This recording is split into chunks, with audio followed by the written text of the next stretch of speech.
So ito na mga kapude, ayan. So bubuksan na nga natin tong balikbayan box nga na hindi na-claim ng pinadalhan dito sa Pilipinas. Ayan. So titignan natin kung bakit hindi nila kinlaim tong package nga natin tong balikbayan box na pinadala sa kanila ng pamilya nila sa ibang bansa. Ayan. So titignan natin. So ito na.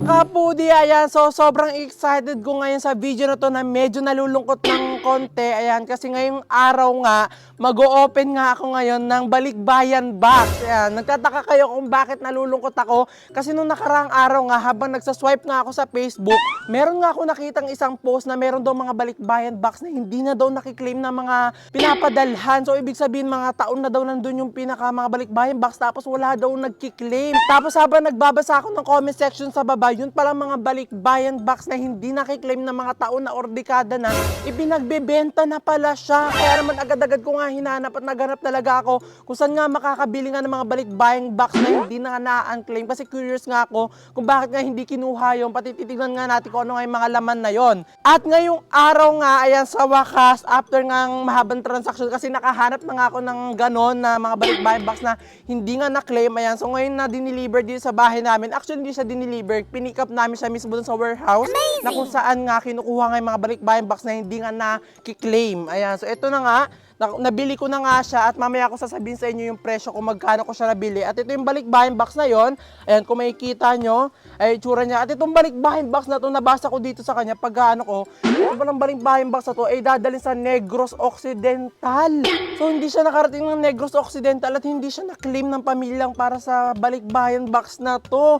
Kaya naman hindi ko alam kung kanino to kasi wala na mga information na nakalagay dito sa balikbayan box na to. Kaya naman binili ko siya at ngayon, araw ay bubuksan natin siya at titignan natin kung ano yung laman nito. Sana hindi naman talaga ito totoong balikbayan box. Pero bubuksan natin ito, titignan natin kung totoo kasi malaki itong nabili ko. At nagkakalaga to, itong binili kong balikbayan box na to na hindi na nakiklaim ay 5,500. Ayan, 5,500 itong balikbayan box na to. Nahanap ko lang siya sa mga online. So ito na, buksan na natin ito. So first, ipabuhat muna natin ito kasi sobrang bigat. Ayun, kung makikita nyo, ayun, sobrang laki ng balikbayan box na to. Talaga nasakop nyo na yung buong sasakyan namin. Kaya buhatin na natin siya at titignan natin kung ano yung laman. So tara! Amazing! So ayan, sa sobrang bigat ng balikbayan box nga na to, 3 tao ngayon nagtulong-tulong para nga mabuhat to. Yan, grabe, sobrang bigat. Ayan. Oh, dahan-dahan. Parang sobrang tagal niya nang hindi na kiklaim at sobrang tagal niya nang nasa bodega kasi tignan nyo, lumang-luma na siya. Ayan, ano kayang laman nito? Ayan o. Ayan, so ito yung itsura ng ano na to, balikbayan box niya. Kung makikita nyo, sobrang laki niya. Mga 80 to 100 kilos na yung tansya nila dito sa bigat na to kasi sobrang bigat niya talaga. Ayan, pati yung laki nga ng ano, hindi nakakapagtaka yung timbang niya kasi sobrang laki niya talaga. Ayan, kung makikita nyo, diba, sinlaki ko na siya. Mas malaki pa nga to. Mas malaki pa tong balikbayan box na to kesa sa siya. Grabe, ano kayong laman nito? Wait lang, tignan natin. Ayan. Wala nung laman nito. Ayan, ganito nga oh. Ganito nga yung mga tinatali kapag mga balikbayan box. Kasi nakakaranas kami dati ng balikbayan box. Talagang ganyan yung mga tali. My God, kanino kaya to? Wala kasing pangalan na nakalagay dito eh. Ayan. Pati nakakurious ako ng laman nito. Parang ang dami niyang laman sa loob. Wow! Ayan, so ito na. Natanggal na natin pa unang balot dito sa balikbayan box na to na talagang sobrang laki. So buksan na natin siya. So ayan, pagkatapos natin matanggalin pa unang balot, so isunod na natin itong pangalawa kasi medyo matibay ito. Ayan, so tara na, hiwain na natin siya para matignan natin yung loob. 1, 2, 3.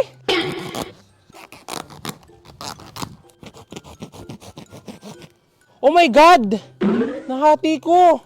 Yung unang ano, yung nasa loob. Oh my God, ito na!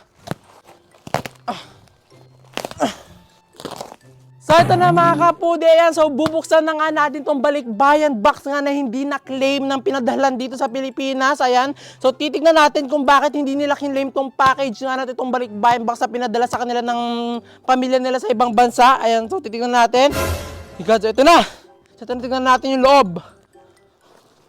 Ayan. Wala.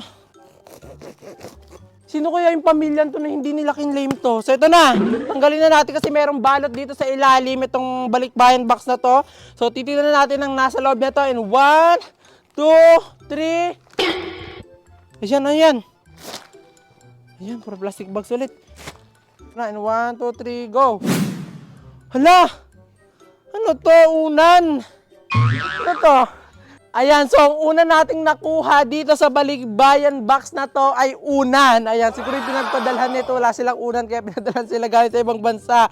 Tapos, ano ito? Cotton roll. Ayun no, ito yung nakalagay sa loob. Cotton roll, dalawa. Unan na naman. Hala, ito pa yung laman niya.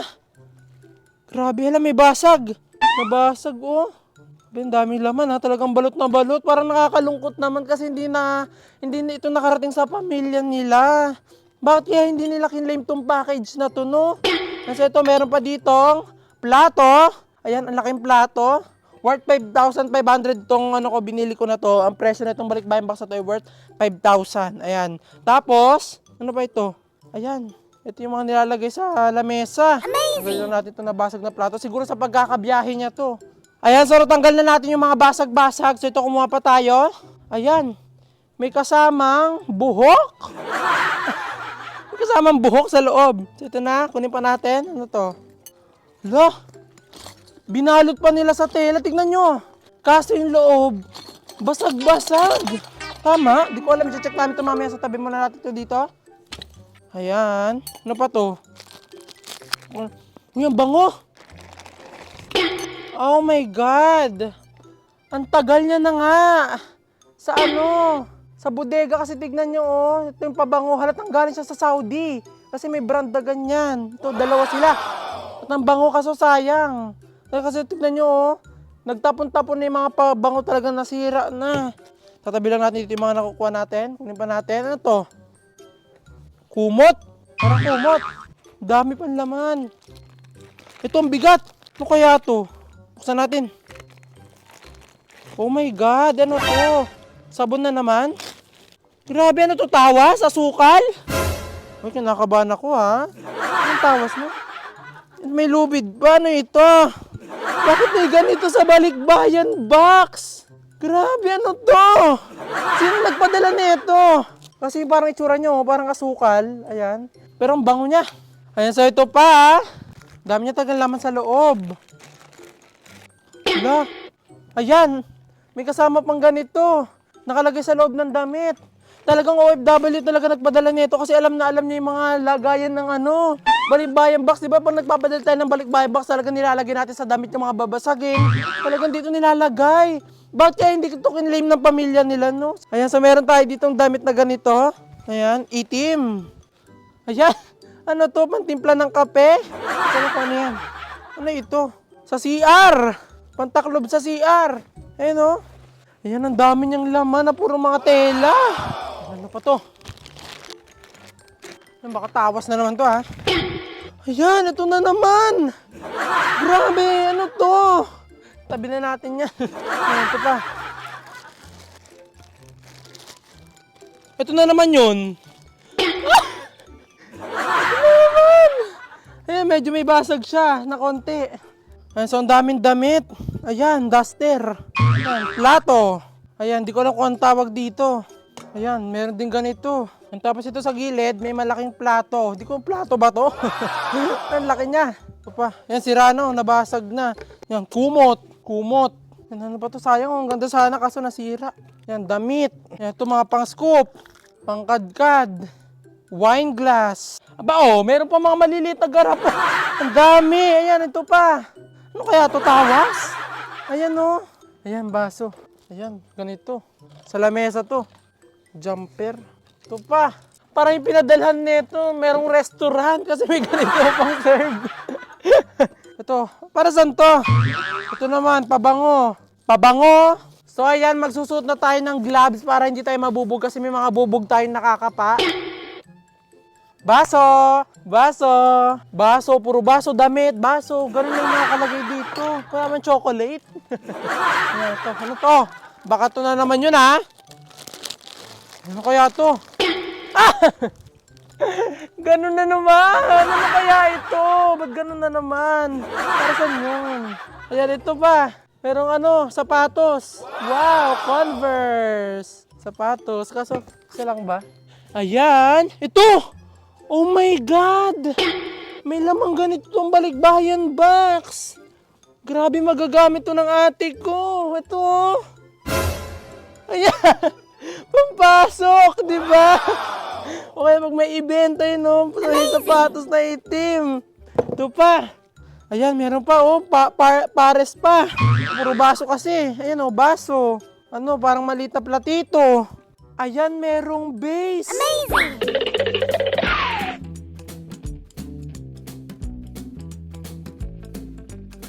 So, napapansin ko dito sa ina-unbox nga natin na balikbayan box na to. Kanina pa ako naghahalongkat dito at nagtataka ako, bakit walang laman na tsokolate? Ayan, kung makikita nyo dito sa loob, ayan, puro damit yung loob.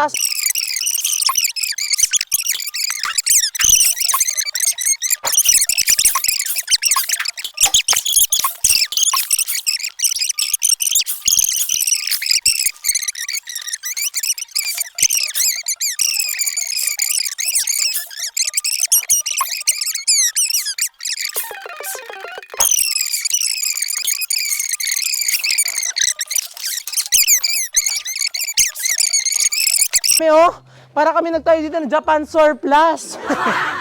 Di ba? Para kami nagtayo dito ng Japan surplus sa sobrang dami, puro damit, puro mga kitchen utensils, ayan, puro mga ganyan, puro mga kitchen essentials. Ang dami, tapos may mga ganito pa. Ito nakahakot award na. Aba, nakapili na agad siya dito sa mga nakuha ko. So yun lang yung laman ng balikbayan box na nabili nga natin na worth 5,500. Sa mga nanonood dyan, i-screenshot nyo yung mga gusto nyo dito. Ayan, i-screenshot nyo, ayan, ipapakita ko sa inyo. Tapos i-comment nyo sa comment section. Tapos titignan natin kung kaya natin ipadala yan sa inyo. So i-comment nyo na ha. Balikan nyo lang yung mga video na pinakita ko sa inyo itong mga ano na to, mga gamit na nakuha namin. Tapos i-screenshot nyo, i-comment nyo sa comment section. Tapos mamimili ako sa inyo ng papadalan ko ng mga nakuha kong gamit na to. Ayun lang, so salamat, bye-bye! Nakaka-enjoy din pala